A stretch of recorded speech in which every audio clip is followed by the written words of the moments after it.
I didn't know what that was, why the phone started recording all of a sudden, but I guess since we're here, I'm gonna start filming this story time. So the year was 2004. I had just moved to this place. I got hired at an office supply store, and I started working there. I moved in with a coworker that I had from the office supply store about a month after I started working there, and I lived with her for about a month and a half, maybe 2 months. It wasn't very long. She had bills that were months behind, and she was at the point of getting notices. And I moved in, and she wanted me to pay half of the bills. And I said, sure, that's fine. I'll pay half of the bills. She tried to charge me for the half of the bills that she was behind. So $300 some odd between two people is what she wanted me to pay. But I hadn't been there, and I hadn't been using that amount of water. I knew somebody else that had a much bigger house and a garden, and their water bill was only $40 a month in the same town. So that was the reason why I didn't live there for very long, because she was trying to overcharge me, and we just didn't mesh well. While I was living there, I met this man in one of her countless house parties.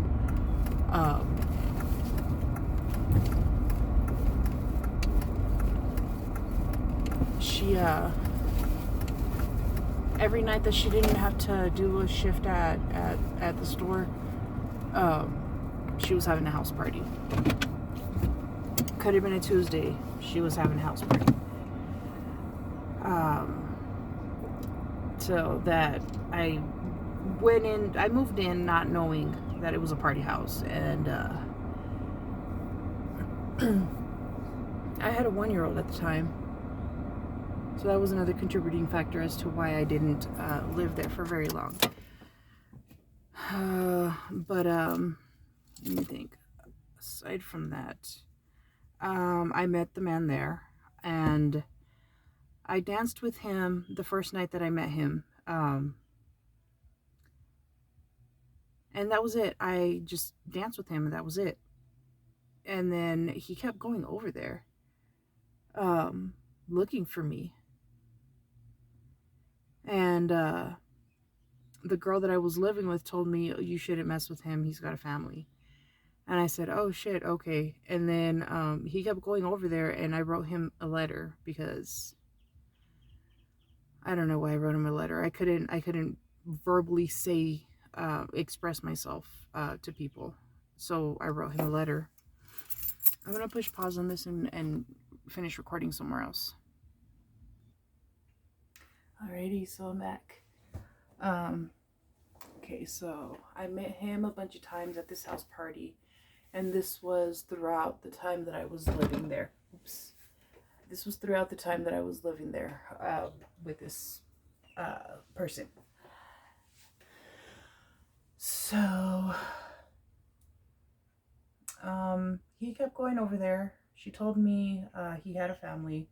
I wrote him a letter telling him, I know myself. I'm going to fall in love. This is important. I thought that I had a previous relationship for this man, and I fell in love right away, like love at first sight with this person. And so that's why I thought that I fell in love quickly, because I fell in love with this man pretty much love at first sight. Hang on. Okay, so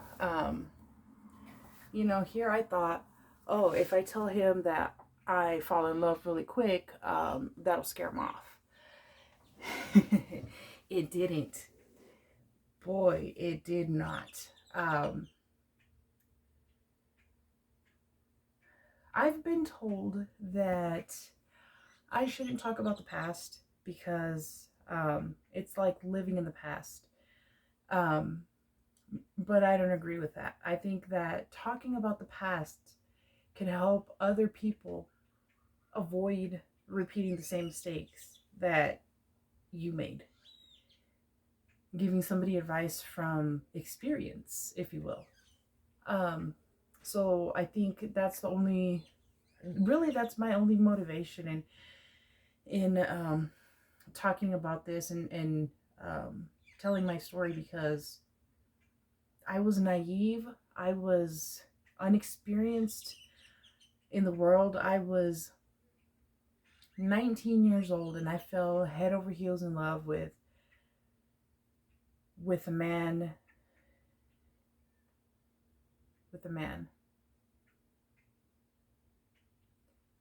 And I thought that was just my a huge character flaw of mine, was that I fell in love quickly, but that wasn't the case. Um, with this abusive man that he's not abusive yet. Um, let's call him Jack. Okay, so Jack uh, would visit me at my roommate's house constantly. He was there multiple times a week. The thing about that was he was there so often because his mother lived down the street. I lived on the corner of one busy street and then one somewhat busy street. It was more of a neighborhood street, but one of them was busy, so I lived on the corner of that house. His mother lived one block down. Um, so every time he would go to his mom's house, he was at my roommate's house. And yeah, so I wrote him a letter and I told him that I didn't think it was a good idea for us to for he and I to get involved together, because I fall in love quickly and I knew that he had a family because my roommate had told me that he had a family. And I gave it to him and I told him, don't read it here, read it you like trying to get him to leave and telling him, here, I wrote this for you, don't read it here, don't read it in front of me. um I think you should go.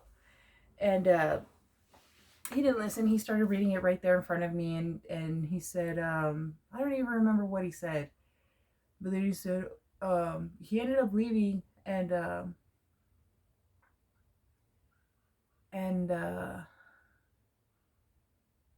and I don't think I heard from him a few days. Um, I had set up a house phone, in the house, and I ended up leaving because of the bills situation. She wanted to charge me for all of her past due stuff too, and I wasn't there to accrue all of those past due bills. Um, so I moved out, and I left the landline there. She eventually got a hold of me and told me that I needed to shut off the service because she couldn't do it because it was in my name. And so then I moved it to somewhere else. And I had moved at that point to somewhere else. Um, so Jack had the landline number and he started calling. I had moved it to my parents' house and he started calling their that number looking for me. And I moved somewhere else and he ended up finding where I lived. I moved a total of 7 times, and that man found me every single time. I never told him where I lived. I never gave him the new numbers that I got, but he always managed to find where I lived. And he would go around and he would say, hey, you know, me being as young and naive as I was, I didn't realize that that was stalking. I didn't know that that was stalking. I thought, oh, this guy's giving me that much attention. He must really like me. He must really want to be with me.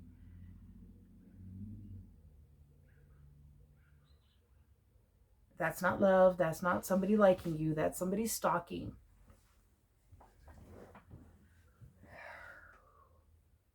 Found me every time I moved. I moved so many times in this town trying to hide, get away from this person. And eventually I stopped running and I said, okay, this guy likes me. He really wants to be with me. I started dating him. We started going out. He took me to a house party one time, and I didn't know anybody there. I still don't know anybody in this town. I don't. Well, I do know some people, but only online. I've never like actually had lunch with any of them, any of the people that I know from here, or had dinner or anything. I've helped some of them in a customer service kind of way, but and joked and laughed on Facebook when I used to be on Facebook.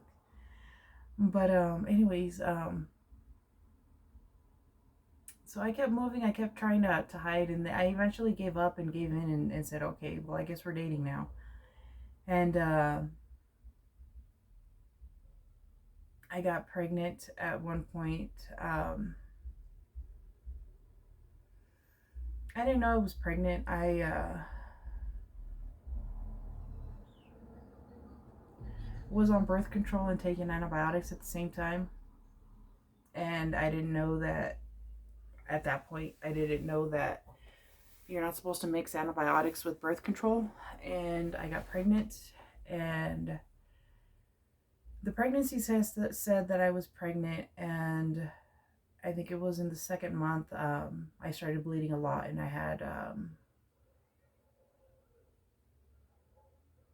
I think I had a miscarriage. I'm not going to start describing. I was about to, but I'm not going to start describing. I think I had a miscarriage at that point.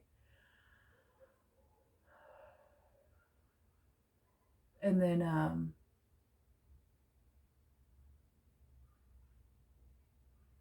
I got pregnant with my son. And this was in 2007. I first got with this man in 2004, like the end. No, it was like 2000. He started stalking me the end of 2004, and I think I finally gave up early 2005. Um,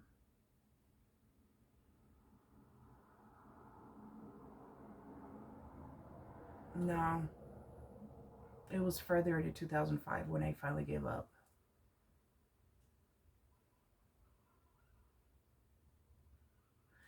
No, I moved a total of 7 times altogether, but I was already with him. I think by the fifth move, I think I had. By the fifth move, I think I had given up.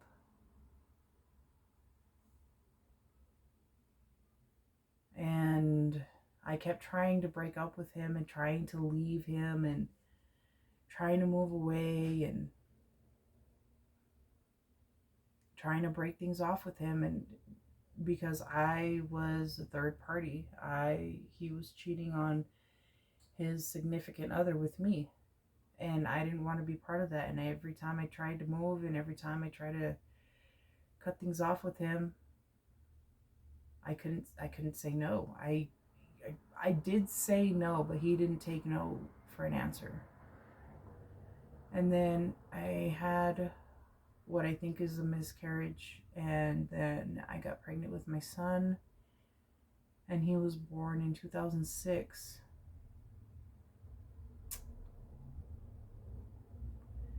And when my son was being born, I got taken to the hospital, and I texted him and I let him know, I'm in the hospital, I'm about to give birth. And he went for a few minutes, and then my mother came back to the hospital. No, my son was being induced. And my mother got to the hospital, and then he left and went drinking. My son was born at like 12 o'clock during the day, and he left at 10 o'clock that morning to go drinking. So he wasn't even there for his son's birth.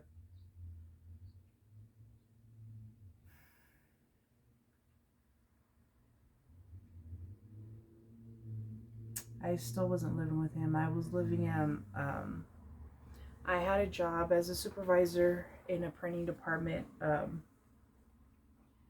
and I was working towards home ownership. I had gone to like a home lending place and had them, like, I was trying to get pre-qualified for a first time home buyer, and they told me that I couldn't do it, and they told me that I didn't have enough credit, and I had a few hospital bills at that time.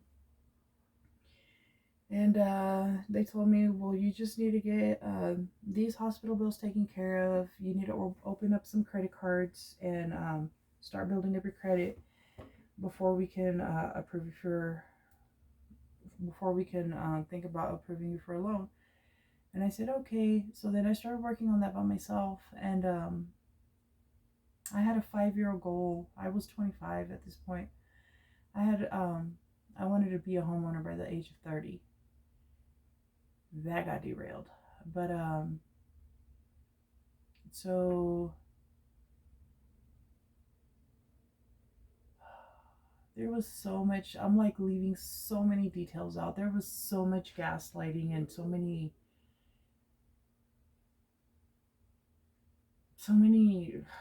much gaslighting, man. At one point he was living with me.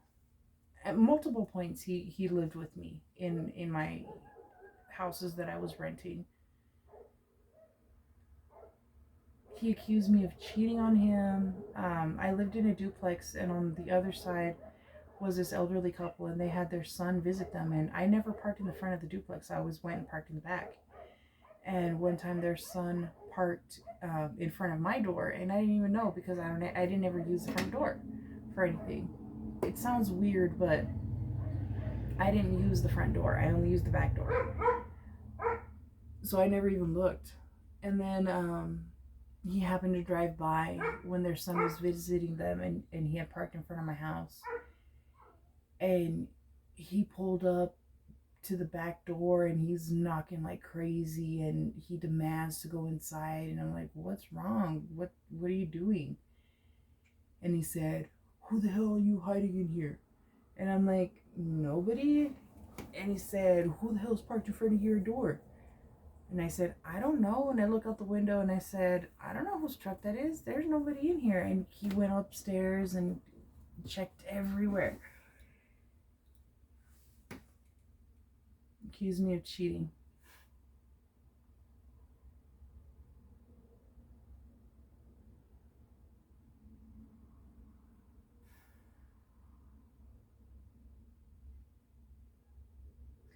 So then, by this point, I'm like brainwashed, is the best way I can put it.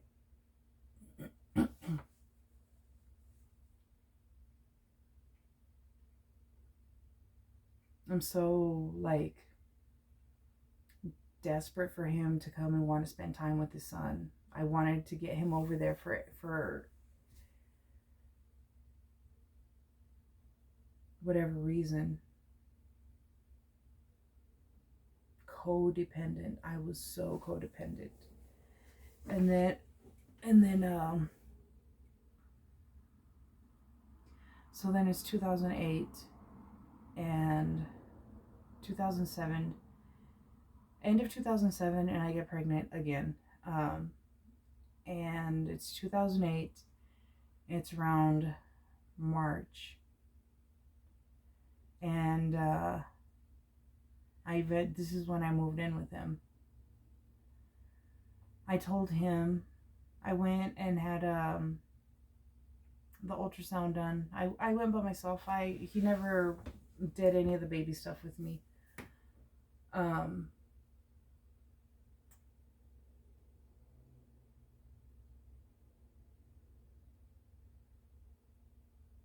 And I told him it was the baby was a girl, and he started crying.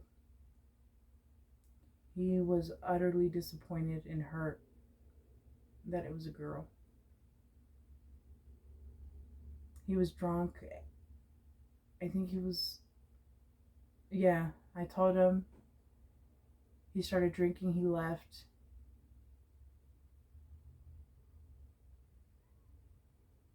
And he came back and he was coked out of his mind and drunk, even more drunk. And he put a gun. He had loaded the clip. He had loaded the chamber. He put it up to my pregnant belly, and he said, just as easily as I gave her to you, I can take her away. And I froze. In hindsight, that was probably the best response that I could have had in the situation, because if I would have fought him back, he could have shot me. Or if I tried to run away, he could have shot me. Because he was drunk and coked out of his mind. That should have been the point when I walked away and left.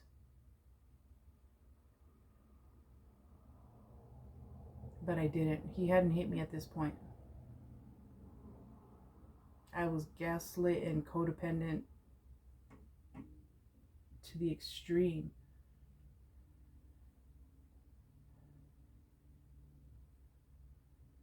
I had older women telling me that I was way too pretty for him.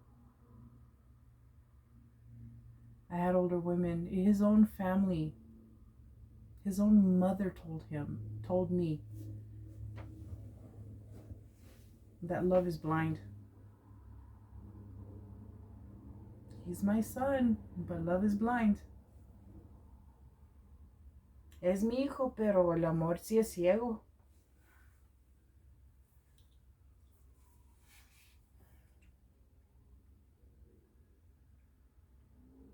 And I was to the point, like, I had all these people telling me that they thought that I was way too pretty for him. And here I was feeling like I wasn't good enough. Like, I wasn't good enough for his family. I wasn't good enough for him. I wasn't good enough for my kids. I wasn't good enough for my own family. I wasn't good enough for nothing. That's what I was believing at this point. Was that I was lower than the dirt, lower than his feet, that I should be grateful for getting to be with him.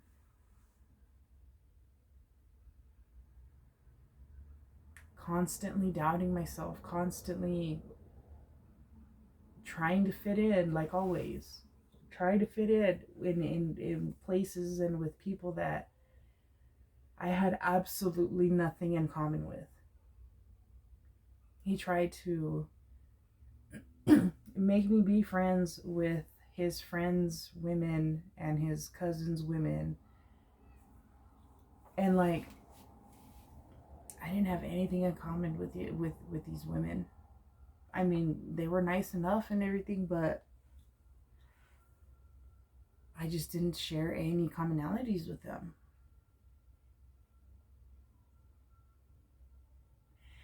And who knows, maybe if I went back and revisited some of them, I'd find out that they're like are great, amazing people. I just didn't give them a chance because of who I was at that point. I wasn't myself. I was the shell of who I had been at one point. I was insecure. I was jealous. I was mm-mm. Mm-mm. I do not like the person that I was at that point.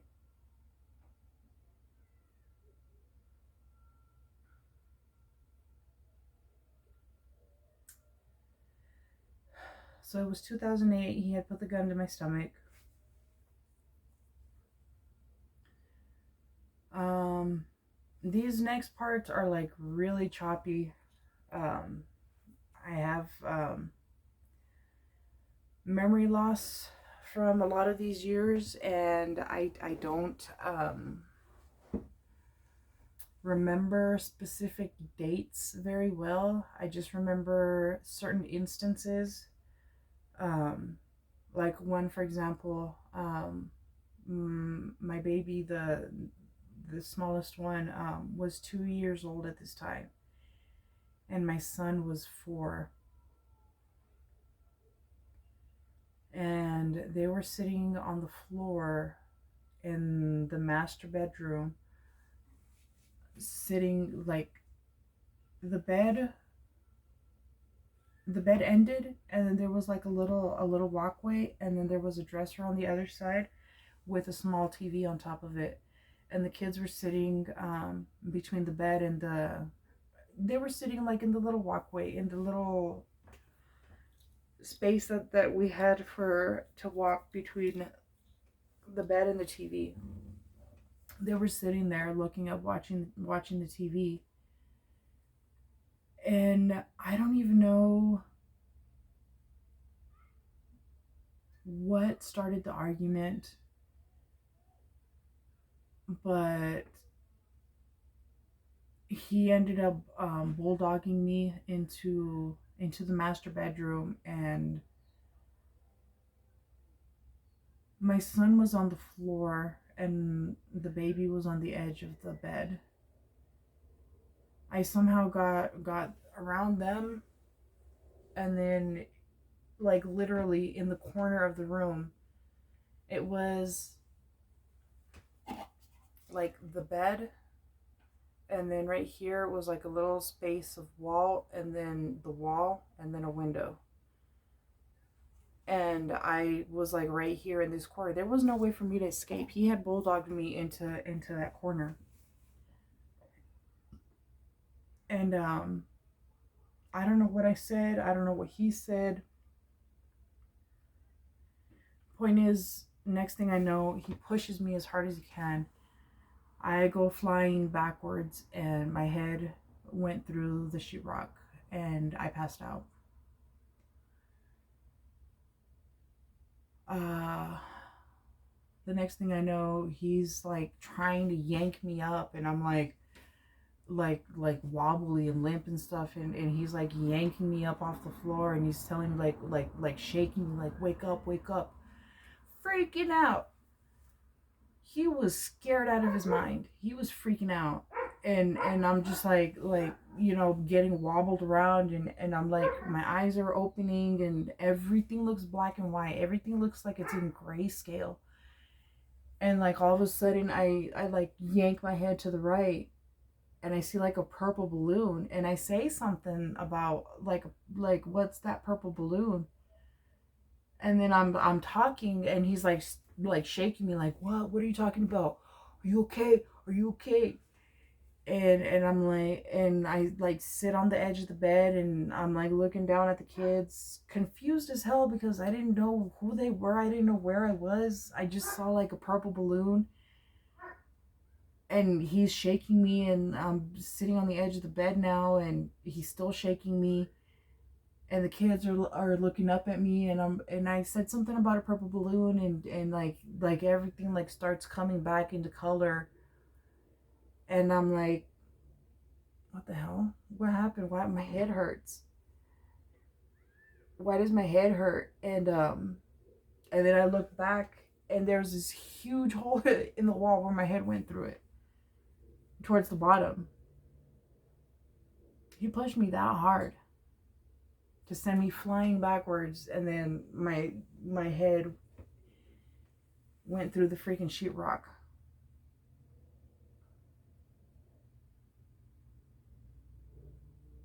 That had to be like 2010. And then there was another argument. He slapped me so hard, it busted this year open.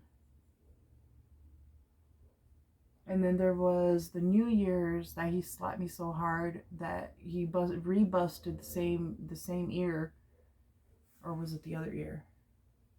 I've got a scar where from that one, from New Year's. I've got a scar on one of my ears.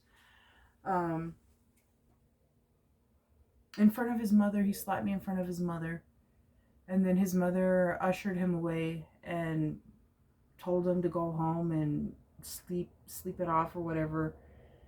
And then she was talking to me the next day, and she said, "I wish you would have told us when his father was still alive. I can't do anything to help you.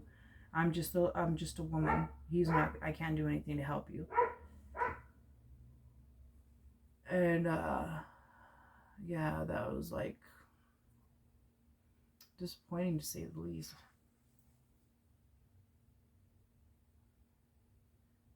But she saw who her son really was. I mean, at that point,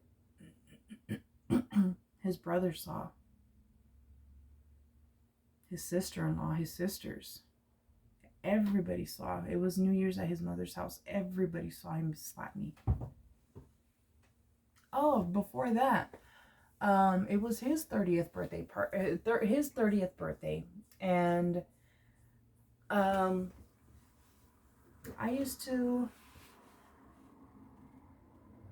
when things were good, we would have like we would wake up like Saturday or morning or Sunday morning, and we would spend like a couple of hours just, talking about whatever, and then we would get up and go to breakfast or whatever. What is the point of this? Oh, yeah.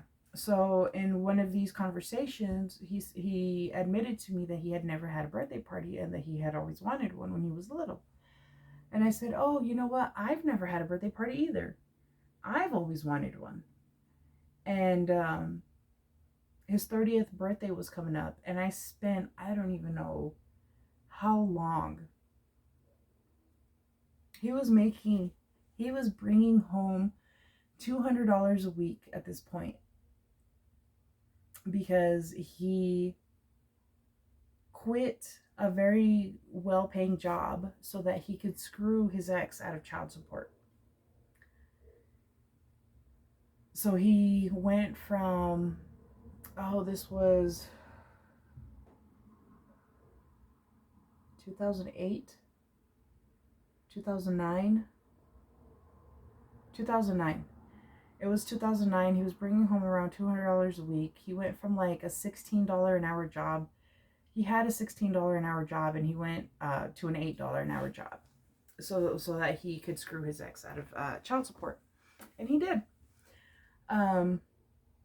But he stayed working like that for a while, and he was turning 30 that year, and I stuck by him through $200 a week take home pay. Scrimping, saving pennies so that I would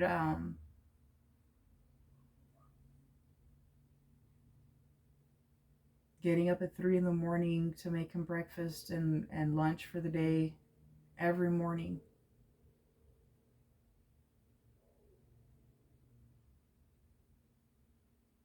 I did a lot. I was a good wife. I was a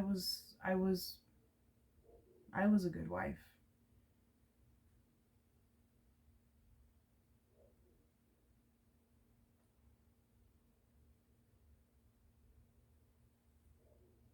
He was making $200 a week, and he would give me $100 for groceries every other week or every week.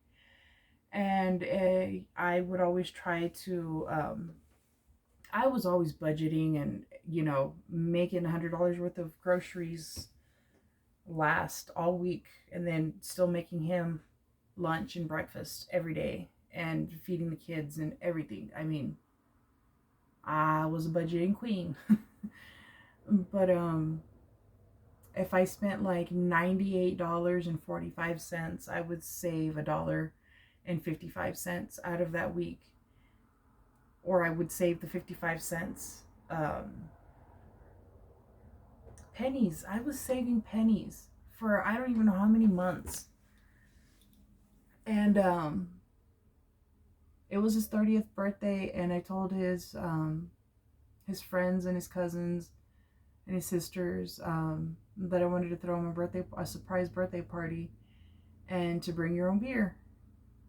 And a lot of people showed up at his. I had cleared it with his mom first. I didn't just start inviting random people to his mother's house.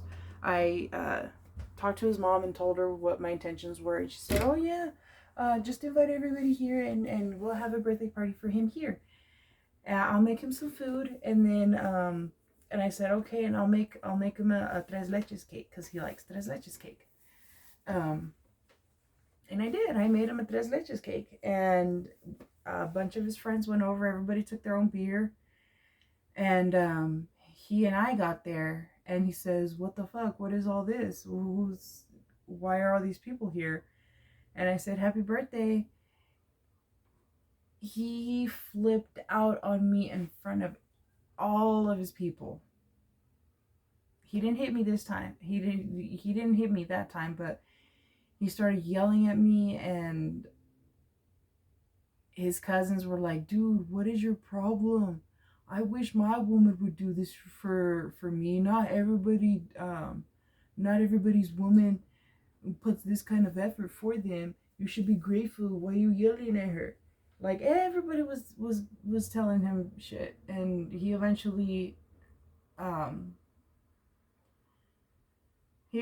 said thank you, but he never apologized for yelling at me.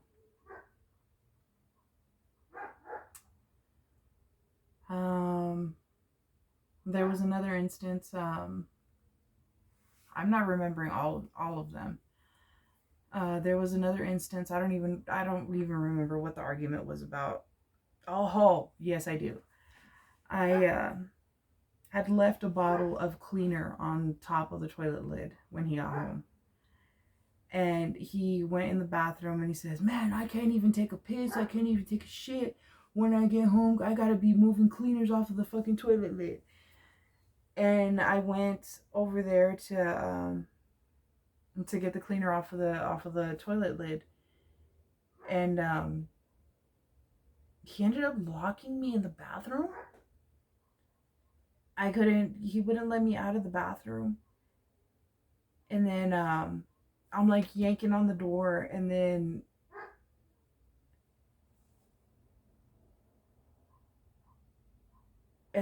he changes his mind about locking me in the bathroom, and then he wants to go back in the bathroom. And then at this point, I'm like, "No, I don't want you coming in the bathroom. I just want to get out." And then I locked the bathroom door, and I'm holding the door shut. And I don't even know how this man did it. He's he's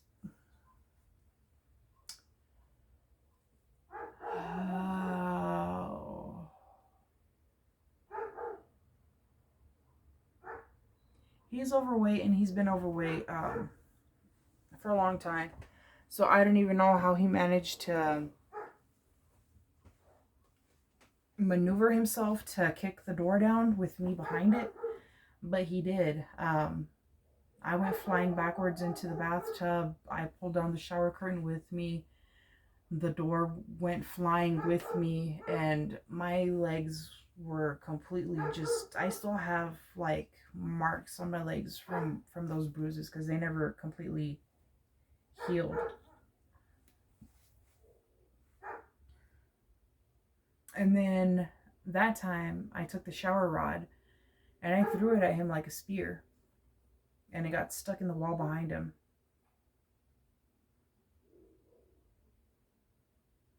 This was an entirely unhealthy, I don't even know what made me stay that long. I should have left when he put the gun to my pregnant stomach.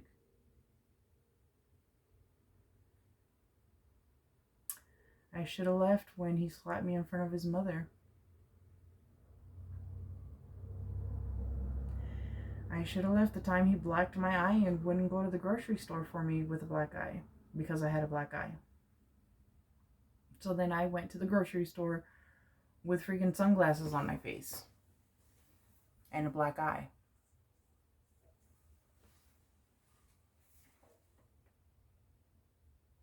I should have stayed gone when my coworkers from the cell phone store helped me get all my belongings out of the house and put into storage. I should have stayed gone.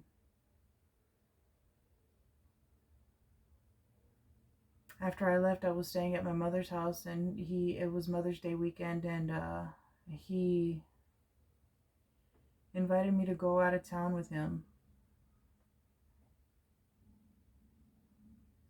I was so afraid on that trip. I knew that there was something different about him. And the whole time I'm thinking, he's going to kill me and he's going to kill the kids. He's going to kill me and he's going to kill the kids. We're not leaving out of this place alive. I knew something was different. He was nervous as hell, and we started walking down a river, and he stopped all of a sudden, and his hands were shaking, and his freaking cheek right here was shaking, and I said, okay, this is it. Quick prayer to God, he's about to kill you. And instead he asked me to marry him. And I said yes.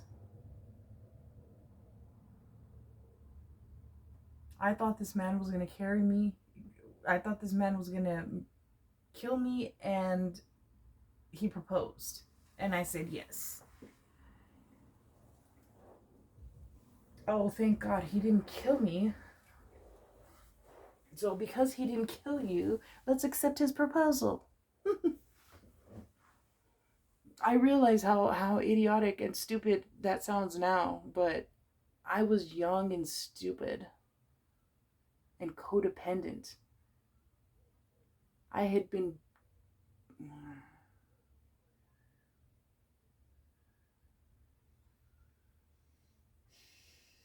Oh, that time that he put my head through the wall, I was working at the cell phone store, and I went to the emergency room the following day because I had such a bad headache, and they told me I had a concussion. I still have the hospital the discharge paperwork, and I lied to them. I lied to the hospital staff. I told them that I had gotten drunk the night before and was dancing on top of a freezer, and I fell off and hit my head on the ground.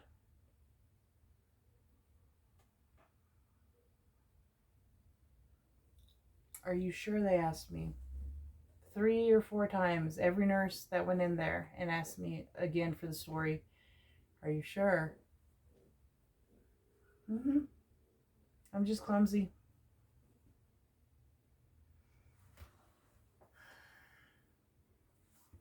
I'm just clumsy.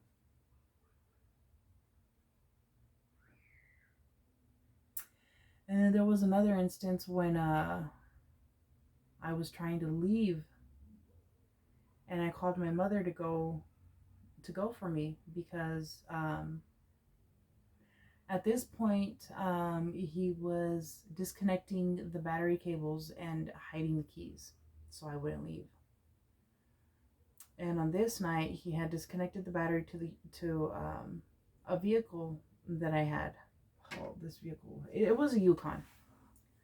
I'm going to have to explain the whole Yukon thing too.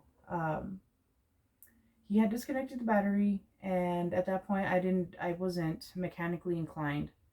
So I couldn't, just do it back myself so I could leave. So then I called my mom to go pick me and the kids up because I couldn't leave and I didn't want to be there with him. And then she gets there and then he like aggressively starts walking towards her and she says, "Nope, you're not going to do this with me. I'm calling the police right now." She called the police. They got there. They wouldn't let me leave with my kids because it was his house.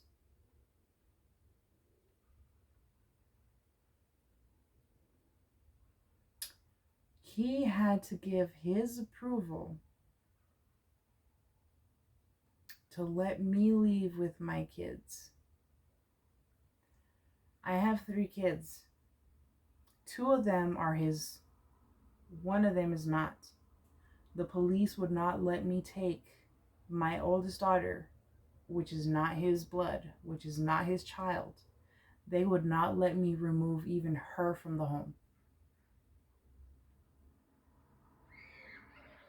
Because that was her place of residence.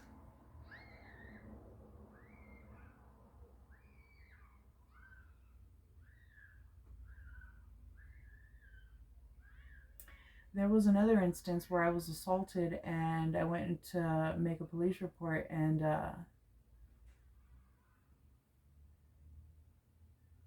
they didn't help me. They didn't take the police report.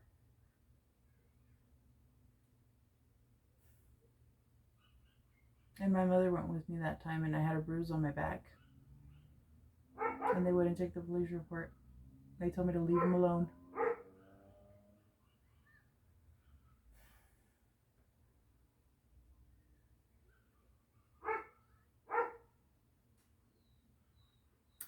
Before I lived with him,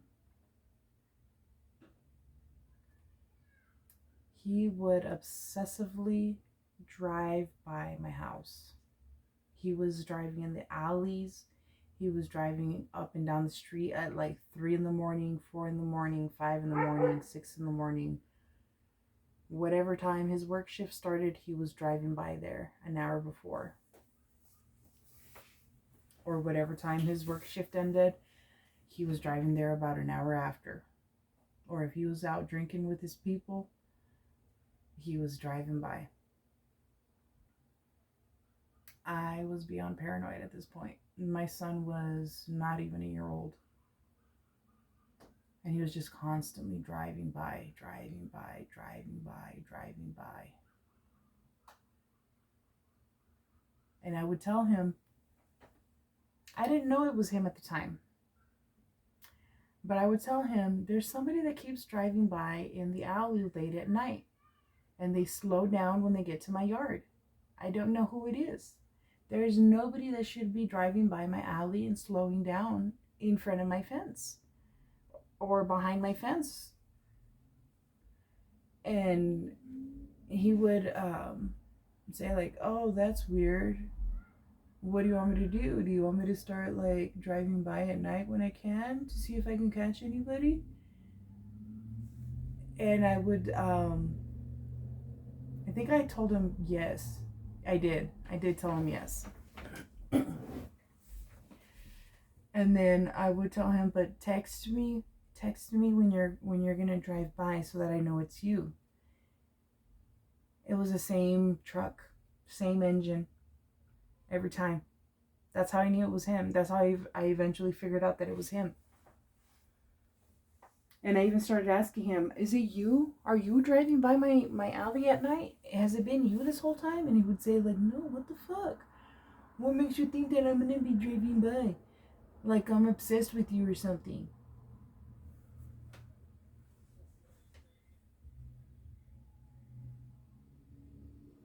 That behavior is not normal behavior. That is stalking. I didn't know at the time. I had never been in that kind of situation of having somebody like that obsessed with me. I didn't know that was not normal behavior to be. He knew where I lived within 2 weeks of me moving there.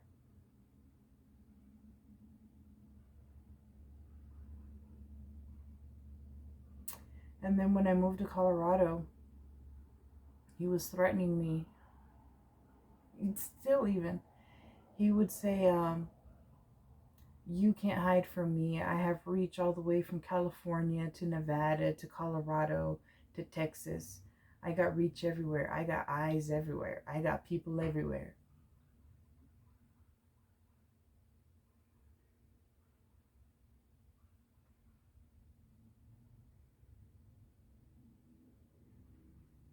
I'm not afraid of him anymore. I mean, if he's going to do something, he's going to do it.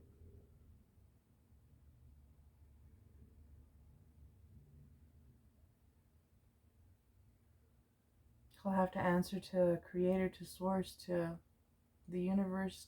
He'll have to pay the karma for it. It's not my place to worry about what's coming ahead of me. I mean, what comes, and I just gotta roll with it. I don't get panic attacks anymore when I talk to him on the phone. There's a lot more instances of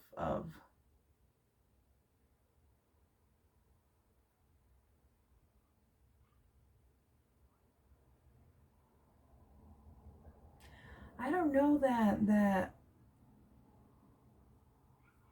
things were ever truly good between us. Because I would have like those Sunday morning conversations with him, but that's because I initiated that. And if he wasn't there for the Sunday morning conversations, then I mean, it was just me by myself. I mean, there was no conversation to be had.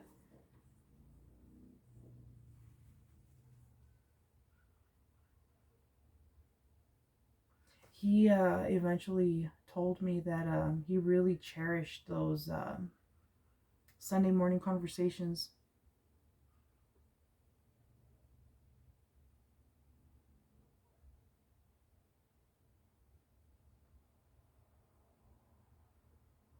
Now, he didn't realize what he had until he lost it. He admitted that to me at one point. At another point, he sent me an apology for hitting me. And it was because a friend of his that he had went to high school with had been killed by her lover, beaten to death. And he said, I never should have put my hands on you the way I did. Just know that I never would have put you in the ground, or some stupid baloney like that. He admitted to hitting me, but then saying that he never would have took it that far.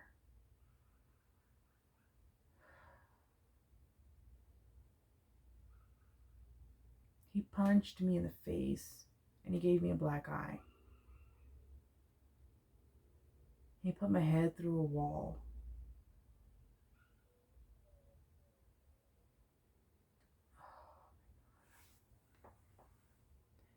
Thanks for watching.